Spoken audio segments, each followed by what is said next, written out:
guys. Another tarot talk. Today is Monday the 22nd. Happy summer solstice. That happened yesterday. And happy Taurus, or happy Chiron in Taurus now. It moved into Taurus on Friday, I think.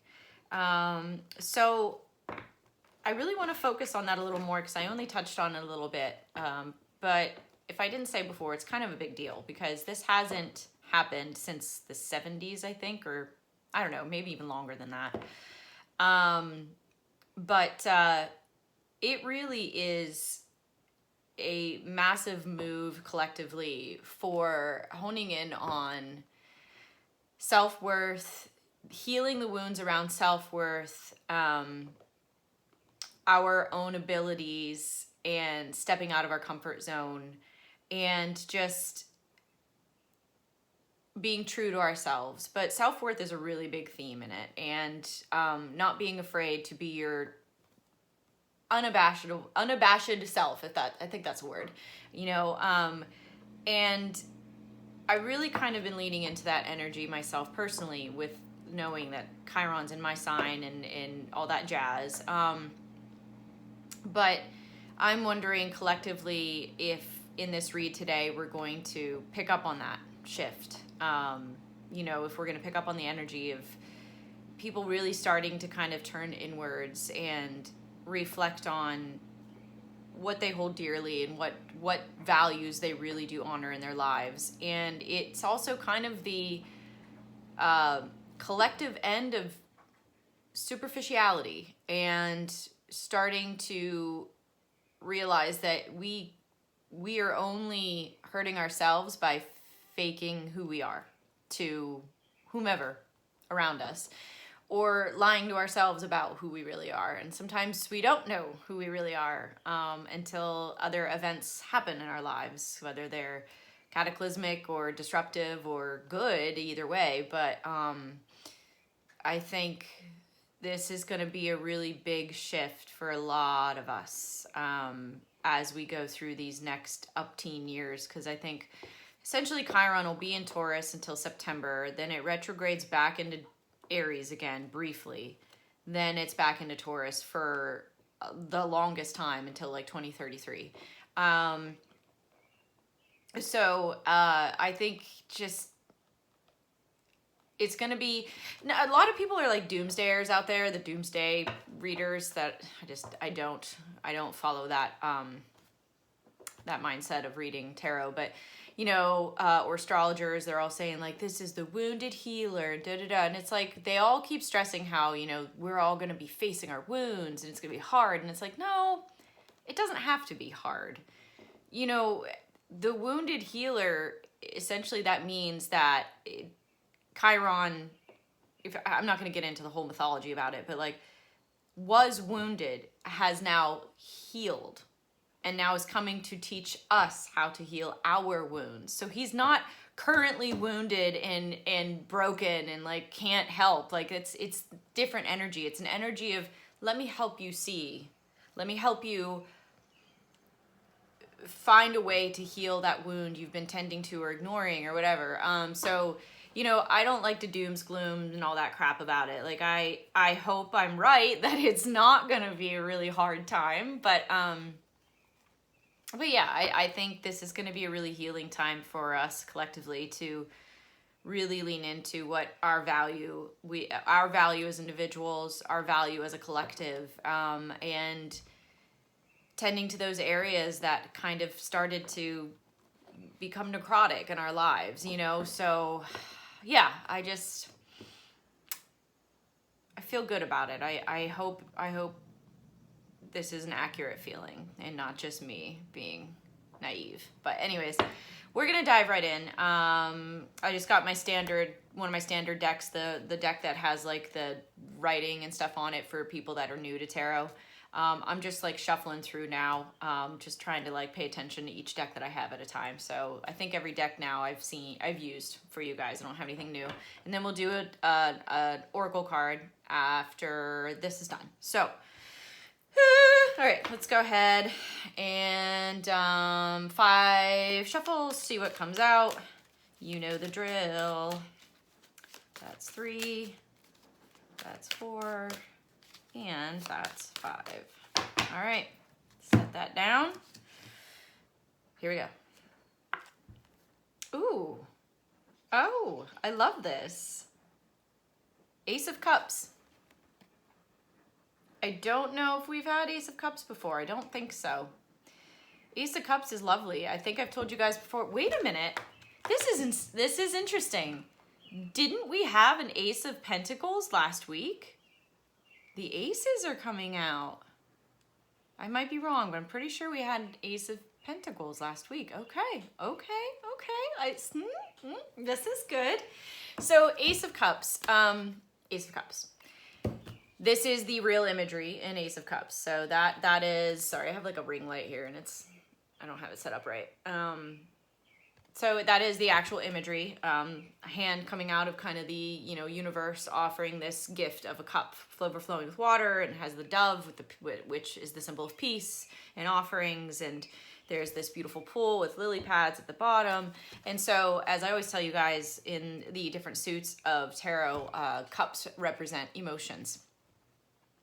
And with the Ace of Cups, this also represents the water signs, which are Cancer, Pisces, and Scorpio. And this perfectly tracks because we just stepped into Cancer season. So the summer solstice marks also Cancer season. So happy birthday to all of you Cancers out there. So this is very accurate as to why it came out. But the bigger thing is Ace of Cups is very much a card of bounty, abundance, emotional abundance, like it's the card of just love and happiness and all that emotional,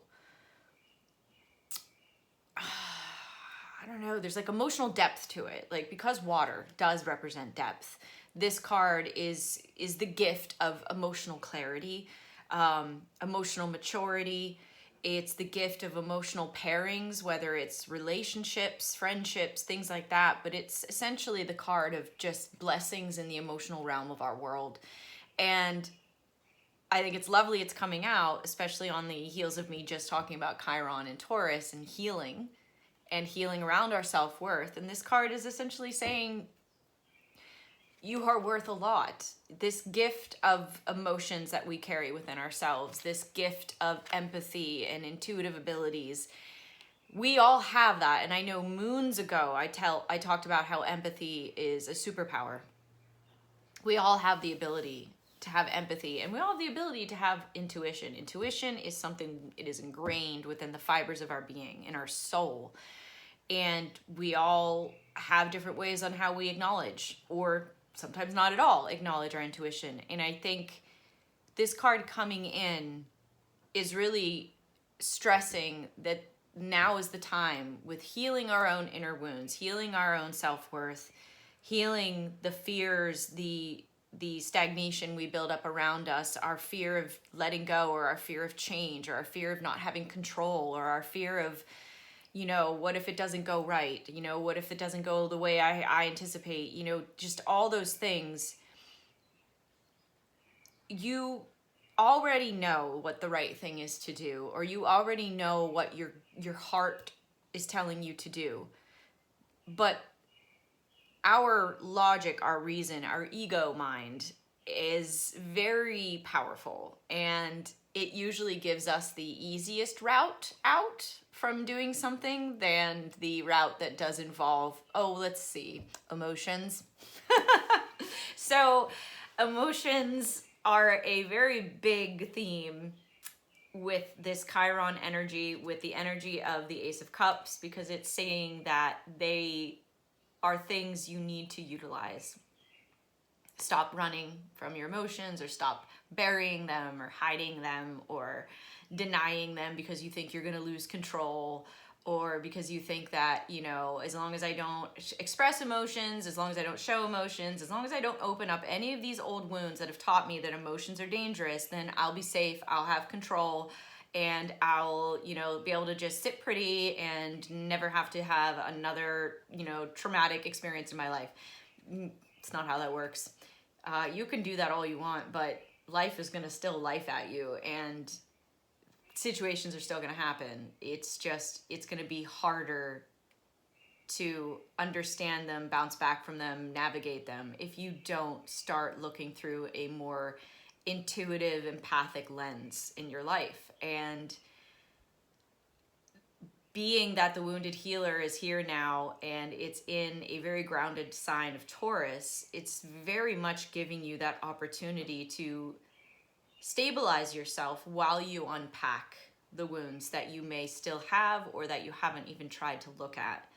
And this is telling me that using your empathic, intuitive abilities to understand more about yourself and be more self-aware of why you are the way you are and why you feel the way you feel and why things trigger you the way they do or why you're afraid of the things you're afraid of. Come at it with a little bit of grace and empathy and compassion for yourself. For yourself. Don't be so hard on yourself. Don't be so adamant that you can fix things on your own. I know I've talked about moons ago as well that sometimes asking for help is one of the bravest things you can do. And running from your inner demons, running from your inner wounds is like trying to run from your own shadow. It's still there. It's gonna always be there. And the sooner you realize that, the sooner that you start showing yourself a little grace and a little compassion and start working on the things that you know have hindered you in the past. We all know in some capacity our shortcomings. We don't want to admit them. And sometimes even admitting them within our own mind is too much. That means that you're owning that it exists. But that's it. You have to. And if you find that you just can't seem to succeed in certain areas of your life, or you can't progress in certain, ventures or things you try to pursue because you keep hitting a certain wall, an emotional wall, or why do I keep meeting people like this? Or why do I keep sabotaging things like this? Why do I keep running from things like this? It's just, we're all the common denominator in our own problems, even though we like to try to blame everything else for them. Other people, situations, our history, our past, our parents, yes, everything has a space and a place in what's created us as individuals, but at the end of the day, you are responsible for you. You are the one that makes the decisions. You are the one that's in control of your conscience and the choices you make. And Chiron is going to be teaching us that we need to sit down, calm the fuck down, slow the fuck down, and look at everything we have within ourselves. Look at where we are in our lives. Look at how far we've come, and not hyper criticize like where we are, but unpack where are the little dark corners we keep ignoring. Where are the areas in this broad landscape that we're looking at of ourselves, our own internal landscape? And where are the dark, dank corners that we keep ignoring? Where are the areas that keep screaming at us, but we just keep being like, nope, don't hear you. Those are the things where it's saying, slow down, look at those things and heal them. Heal them and show yourself compassion along the way and show yourself some empathy and use your intuition. Intuition is a phenomenal gift and skill that we all have. It's internalized within us. It is primitive. You could even go all the way back to the fight and flight response. Fight, flight, or fight, fly, flight, or freeze. That's the third one. We really do have a gut instinct, and that gut leads us every day, all day, about certain things that we make decisions about, things we even are actively doing, even down to your gut telling you that, no, I probably shouldn't go left at this intersection, really weird things where it's like you just can't explain it. It's just there. We ignore it a lot.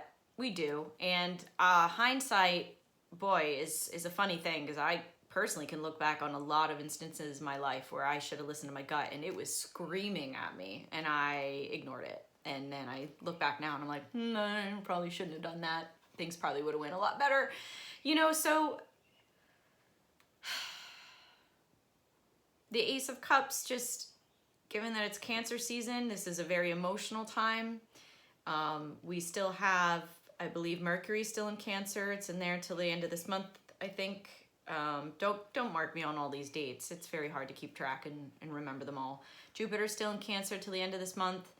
You know, so we definitely have a lot of watery emotional energy still around us. So this is just kind of reiterating that, you know, we really need to start tending to those wounds. We really need to start tending to that little inner child, that little wounded area of our life that we neglect, and start really honoring our own needs, our own bodies. You know, this is also a time of healing for your body, to be really taking care of your physical health as well, with Chiron going into Taurus, taking care of the stability that you may or may not feel you have, and start to acknowledge that, you know, what's the little foundation you already have with the community you have around you, or what you've already built.